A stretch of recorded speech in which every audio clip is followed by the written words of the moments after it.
Boa tarde a todos. Meu nome é Tereza Gabriele de Souza Cruz e vou falar um pouquinho sobre os antissépticos.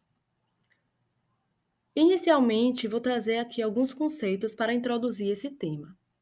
Os antissépticos são agentes com a toxicidade baixa o suficiente para as células hospedeiras, sendo usados para tratamento e profilaxia antimicrobianos em tecidos e mucosas em seres vivos. Para ser um bom antisséptico, ele não pode interferir nos mecanismos de cicatrização tecidual, deve ser hipoalergênico, não pode ser absorvido pelo organismo hospedeiro, deve possuir qualidades estéticas agradáveis, como cor, odor e não manchar, deve ter baixo custo, deve possuir uma potência e seletividade contra os organismos visados, ter baixa tensão superficial para facilitar sua aplicação, ter uma retenção de potência na presença de exudatos inflamatórios, deve possuir ação rápida e sustentada e não pode ser tóxico para a pele e tecidos. E o que é asepsia? Asepsia é um conjunto de medidas aplicadas para impedir o crescimento de micro-organismos em um ambiente. Desinfetantes são agentes químicos utilizados para inibir ou matar micro-organismos em superfícies inanimadas, e ele não mata os esporos bacterianos. Já os esterilizantes são agentes capazes de destruir todas as formas de micro-organismos, principalmente os esporos, quando aplicados a materiais por determinado intervalo de tempo e temperatura. Germicida é o agente capaz de destruir micro-organismos, podendo ser bactericida, fungicida, amebicida e virucida. Eles agem destruindo os processos bioquímicos da célula parasita, por exemplo, desnaturando as proteínas, inativando as enzimas e oxidando e diminuindo a tensão superficial da parede celular. Já a flora bacteriana da pele é muito diversificada, podendo ser classificada entre transitória e residente. A flora bacteriana transitória é superficial, sobrevive por 48 horas na pele e o micro-organismo mais frequente é o Micrococcus pyogenes. Já a flora bacteriana residente se localiza mais profundamente e nela são encontrados estafilococos, micrococos, lactobacilos, entre outros. Bom, eu trouxe aqui alguns fatores que influenciam na eficácia dos processos antimicrobianos. São eles: número de micro-organismos, influências ambientais, tempo de exposição e características microbianas. Sobre esse último tópico, algumas características conferem mais ou menos resistência a um micro-organismo. Por isso, eu trouxe aqui a ordem de resistência microbiana, do mais resistente para o menos resistente. Então, o micro-organismo mais resistente é o endósporo bacteriano, seguido de bacilos da tuberculose, depois vírus pequenos ou não lipídicos, depois os fungos vegetativos e depois os vírus médios e células bacterianas vegetativas. Sobre a resistência bacteriana aos antissépticos e desinfetantes, a bactéria pode apresentar uma resistência intrínseca ou inerente, que é quando a própria bactéria já possui mecanismos que conferem essa resistência a ela, ou podem apresentar resistência mediada por plasmídios, que são pequenas fitas de DNA que promovem o aparecimento de resistência tanto a antibióticos como a metais pesados e outros produtos germicidas. Implantação da flora sobre instrumentos, aparelhos e ambientes hospitalares. Bom, quando não há uma esterilização ou uma desinfecção adequada, micro-organismos permanecem em instrumentos cirúrgicos e de diagnóstico, aumentando o risco de contaminação do paciente. É importante salientar que a poeira existente nas superfícies do ambiente hospitalar e nas roupas são fontes de disseminação de micro-organismos e, por isso, requerem uma higienização constante e rigorosa a fim de impedir a colonização e a infecção dos pacientes hospitalizados. Já é comprovado que a desinfecção hospitalar, a esterilização dos instrumentos e a lavagem antisséptica das mãos reduzem a incidência e a gravidade das infecções do pós-operatório. Por isso, a antissepsia profilática é muito importante. Agora vamos falar um pouquinho sobre a exigência para a eficácia dos germicidas. A população bacteriana da pele glabra oscila entre 10 e 5.000 bactérias por centímetro quadrado. A pele glabra é a pele da sola das mãos e dos pés. Da palma das mãos e da sola dos pés, desculpa. Já na pele da face e no couro cabeludo, esse número vai para 200.000 bactérias por centímetro quadrado. Dessa forma, por inoculação, são necessários mais de 5 milhões de células de Staphylococcus aureus para causar infecção em um indivíduo saudável. Então, quando é realizada uma pequena punção com agulha ou pequenas incisões em indivíduos considerados saudáveis, a profilaxia antisséptica é mais um ritual do que realmente necessário, porque o risco de contaminação é mínimo. Já em situações de choque, trauma, anestesia geral, hipotermia ou imunossupressão, o limiar de inóculo muitas vezes pode ser muito mais baixo. Além disso, com determinados patógenos, como o vírus da hepatite B, menos de 10 micro-organismos já são capazes de desencadear a infecção. Em tais casos, a destruição bacteriana deve ser elevada. E a profilaxia antisséptica é essencial. Agora vamos abordar um pouco sobre os agentes antissépticos, desinfetantes, saneantes e esterilizantes. Agora vamos falar sobre o álcool, que tem ação antisséptica e desinfetante, sempre foi muito popular, mas nessa pandemia se popularizou ainda mais. Os mais utilizados são o álcool etílico e o isopropílico. Eles agem coagulando as proteínas das células e diminuem a tensão superficial. Possui eficácia contra micobactérias e bactérias vegetativas, e as suas desvantagens são a baixa atividade fungicida e virucida. Eles não podem ser utilizados para a limpeza de ferimentos abertos e são muito desidratantes. Desculpa. Já o aldeído tem ação desinfetante e esterilizante. Os mais utilizados são formaldeído e glutaraldeído. Em baixas concentrações, ele possui uma ação tóxica contra as células e, em altas concentrações, precipitam as proteínas. O aldeído mais utilizado é o formaldeído, conhecido popularmente como formol.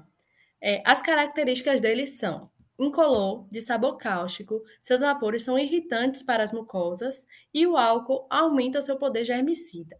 As suas aplicações são desinfetante para aparelhos de hemodiálise e endoscopia, preparo de vacinas e fixação de peças histológicas. E a sua desvantagem é que é um esterilizante de ação lenta para destruir bactérias e esporos. E o outro aldeído mais utilizado é o glutaraldeído, que tem duas formas, a ativada e a potencializada. A ativada ou alcalina é conservada em pH ácido e se torna potencialmente esporicida ao ser alcalinizada por bicarbonato de sódio. A estabilidade dessa solução é de 2 semanas após alcalinizada, porque se inicia um processo de polimerização gradual do glutaraldeído, diminuindo o efeito germicida da solução. Já a potencializada ou ácida utiliza como estabilizador uma substância isométrica de álcoois lineares etoxilados e tem o mesmo poder germicida da alcalinizada. Porém, o tempo de estabilidade é de 28 dias. No geral, o glutaraldeído é mais eficaz que o formaldeído como desinfetante e esterilizante, é menos volátil, menos irritante e possui menos odor que o formaldeído. Ele é eficiente contra todos os tipos de micro-organismos, inclusive esporos e vírus, e ele é usado para a esterilização de objetos de borracha, plástico, metal e de instrumentos delicados de corte ou ópticos que não podem ser autoclavados. A sua desvantagem é a toxicidade à pessoa que manuseia e é danoso ao meio ambiente. Já a biguanida tem ação antisséptica e desinfetante. A mais utilizada é a clorexidina. Tem eficácia contra bactérias gram-positivas e gram-negativas. É utilizada para escovação cirúrgica, lavagem das mãos da equipe de saúde, profilaxia em ferimentos, banhos em recém-nascidos. É utilizado para pessoas alérgicas ao iodo e é usado também como enxaguante bucal. Como desvantagens, ela pode causar efeitos colaterais como bolhas na pele, descamação, vermelhidão, coceira, inchaço e sensação de queimação intensa. Já o fenol e seus derivados possuem ações antissépticas e desinfetantes, têm eficácia contra micobactérias e bactérias gram-positivas e gram-negativas. Quando em maior concentração, tem um poder bactericida e em menor concentração, um poder bacteriostático. Eles agem lesionando a membrana citoplasmática e desnaturando as proteínas. Como desvantagem, é irritante para a pele e possui um odor muito desagradável. Metais pesados. Possui ação antisséptica. Os mais utilizados são mercúrio, prata e zinco. Agem inativando as proteínas e são utilizados em cortes e feridas, prevenção de infecções oculares em recém-nascidos e em piscinas e plantas. A desvantagem é que em altas doses pode causar intoxicação. Já os surfactantes têm ações antissépticas e desinfetantes. São classificados em aniônicos, não iônicos e catiônicos.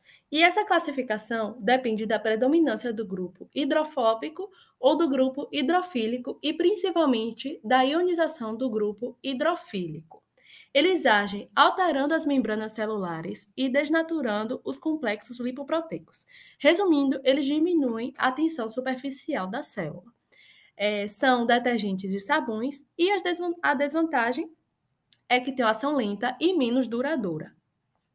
Bom, agora eu vou falar um pouco sobre cada uma dessas classificações.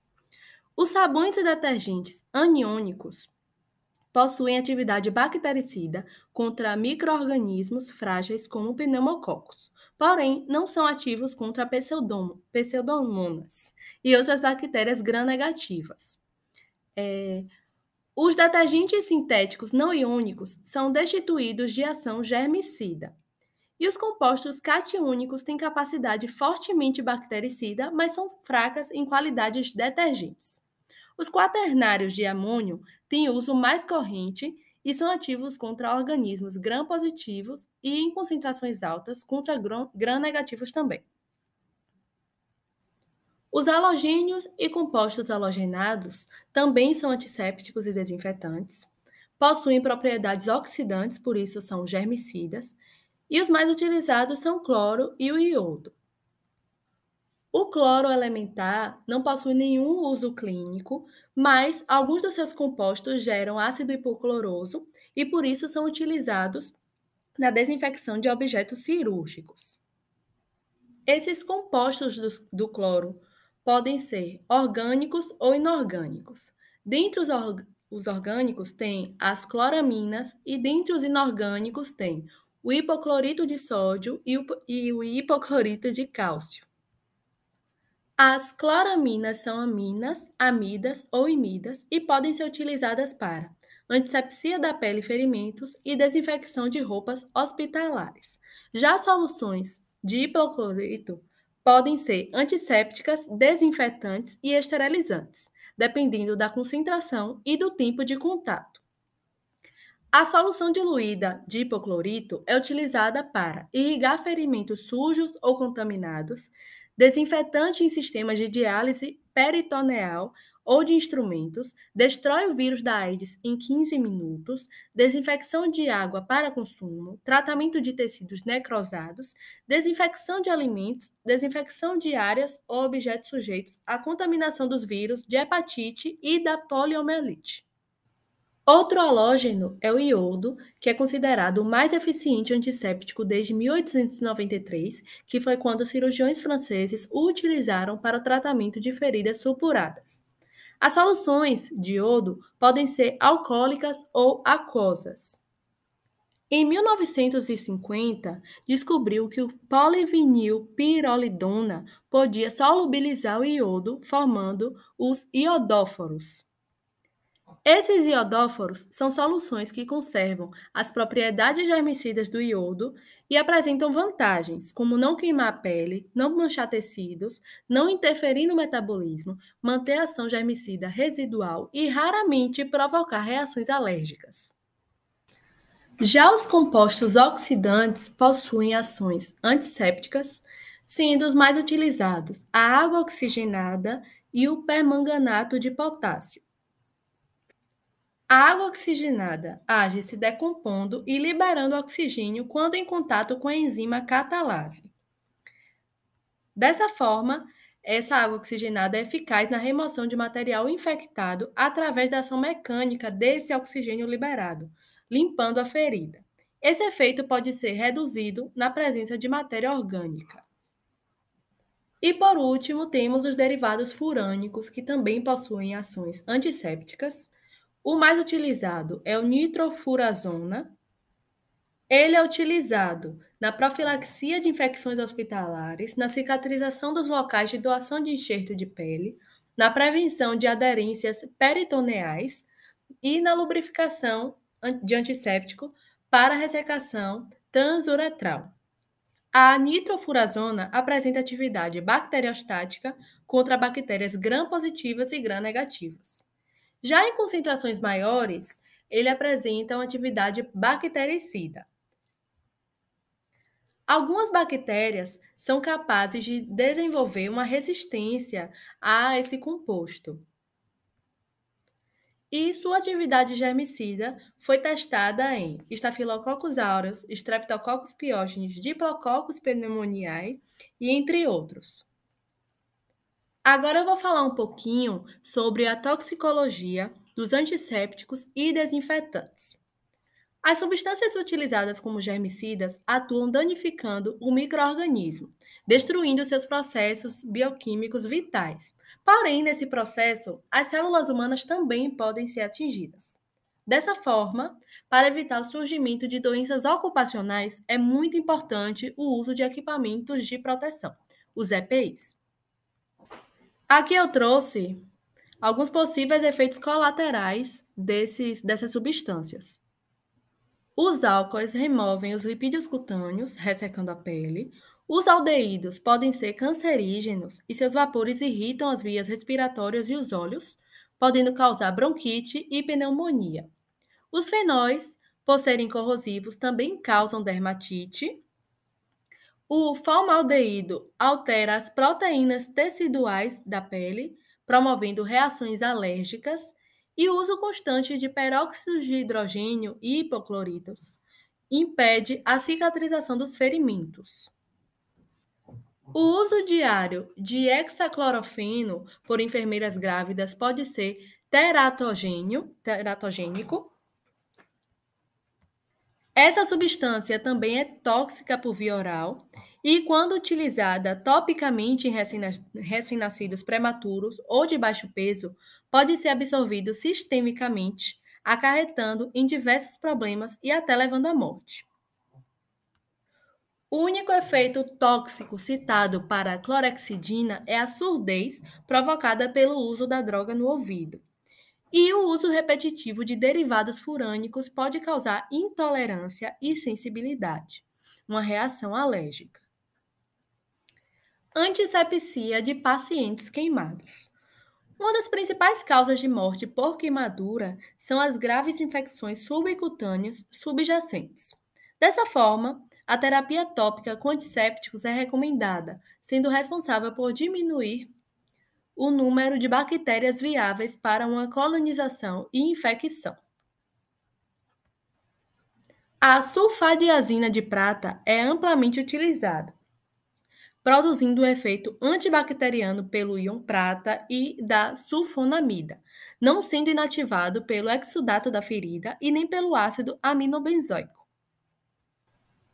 O iodopovidona, que é um iodóforo contendo 1% de iodo livre, na forma de solução, creme hidrossolúvel ou espuma, é empregado para combater a infecção por Staphylococcus aureus, Streptococcus beta-hemolíticos, Streptococcus fecalis, Pseudomonas e Candida albicans. Segundo estatísticas, a aplicação desse composto causa dor em 8% dos pacientes, hipersensibilidade em 2% e acidose metabólica em 14%. Antissepsia de ferimentos. Bom, a remoção do tecido necrótico e a melhora das condições de suprimento sanguíneo têm sido mais eficientes do que o uso do agente antibacteriano diretamente na ferida. Para isso, o hipoclorito de sódio e o peróxido de hidrogênio são excelentes agentes de debridação, que é a retirada desse tecido necrótico. E para a profilaxia do cordão umbilical, tem-se utilizado a mistura de corantes como antisséptico, e nessa mistura contém verde malaquita, verde brilhante e violeta cristal. Tem-se utilizado também a sulfadiazina de prata para a profilaxia contra a infecção estafilocócica e contra o grupo B de streptococcus. Sobre a importância da lavagem das mãos. É uma ação tão simples, mas é comprovada que é o melhor procedimento na prevenção e no controle das infecções hospitalares. A lavagem das mãos pode ser simples quando for necessário, um contato ou outro com o paciente, sendo adequada uma vigorosa lavagem das mãos com clorexidina a 2% por 15 segundos apenas. E a lavagem cirúrgica deve preceder sempre processos invasivos, já que aproximadamente 25% das luvas usadas sofrem perfurações. As mãos devem ser escovadas com soluções de iodopovidona ou clorexidina por 2 minutos. Para finalizar o assunto, eu trouxe esse caso clínico.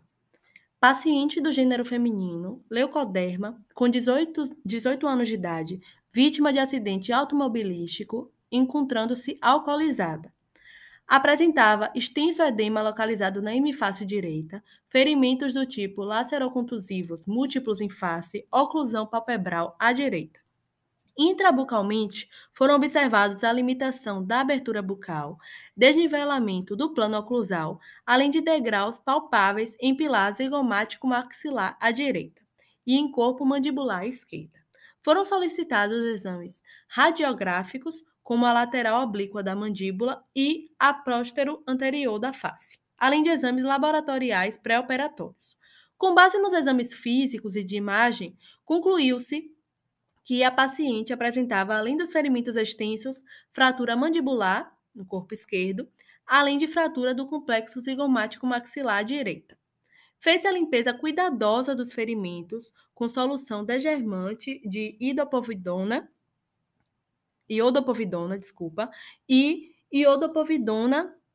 tópico para antisepsia, seguida de sutura por planos dos ferimentos a fim de produzir hemostasia sob anestesia local, com fio de poliglactina 910 no plano profundo e nylon superficialmente, com posterior internação da paciente para se submeter à redução e fixação das fraturas. Em pós-operatório de 30 dias, a paciente encontra-se em bom estado geral, ferimentos em vias de cicatrização, movimentos mandibulares preservados, além de motilidade e acuidade visual preservados. Essas foram as minhas referências. Muito obrigada pela atenção de todos.